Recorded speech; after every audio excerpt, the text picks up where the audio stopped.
Okey, Mat. Ya, Mat. Aduh, Mat. Sorry bang ni. Kenapa? Tak ada. Guni tak ada? Mani dah sita. Aduh, Mat. Ikan apa, Mat? Mika bawa. Oh, ni kira sekarang ni tak ada guni, Mika bawa besen lah. Besen ni. Okey. Tak apa. Mak mengamuk kat rumah ni. Mak mengamuk ke bini yang mengamuk? Kamu jangan. Dah sita. Tak apa. Ni awak dah bagi dia rehat cuti je ni. Hidup kan kamu letaklah RM10, RM20 kat bini kamu. Okey, settle lah. Aduh. Okey, sekarang ni ikan apa yang Mika bawa ni?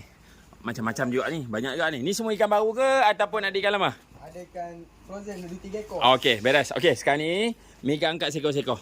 Okey. Kita timbang patin dulu, cek patin. Okey, kalau patin ni rasanya teman ubuh ni. Okey, ubuh baku ni Sat. 0. Okey, kosong-kosong. Ni 6 kilo, 7 kilo tak lari ni. 8 kilo 150. Okey. Ni, tak apa. Letak terus dalam ni. Okey. 8 kilo 150.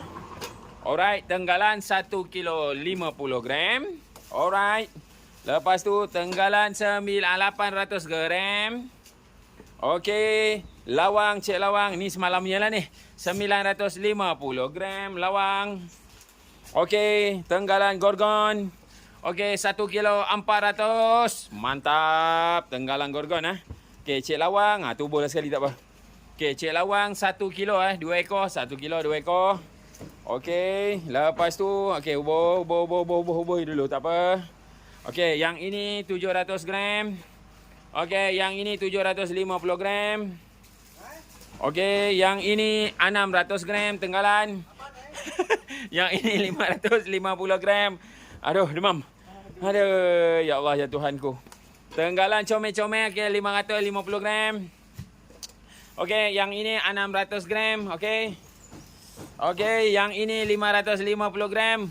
Oh, yo, banyak. Oh, tenggalan. Wow, 550 gram. Okey. Alright, lagi. Lampam. Okey. Okey, ni 500 gram. Okey, lampam pula. Lampam tu letaklah sekali. Tak apa. Prap. Okey. Yang ini 950 gram. 2 ekor lampam. Mantap. Rezeki tak salah alamat.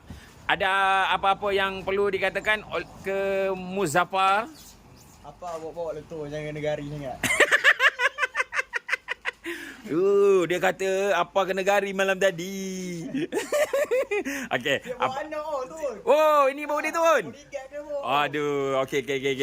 Tak ada malam tadi kena gari. Yang ni dia kena turun lah. Malam, aduh, kamu ni. Ingat kamu seorang ya. Alhamdulillah. Tapi yang penting Mani jangan buat curi guni banyak-banyak. Mani, jangan curi guni banyak-banyak. Tinggal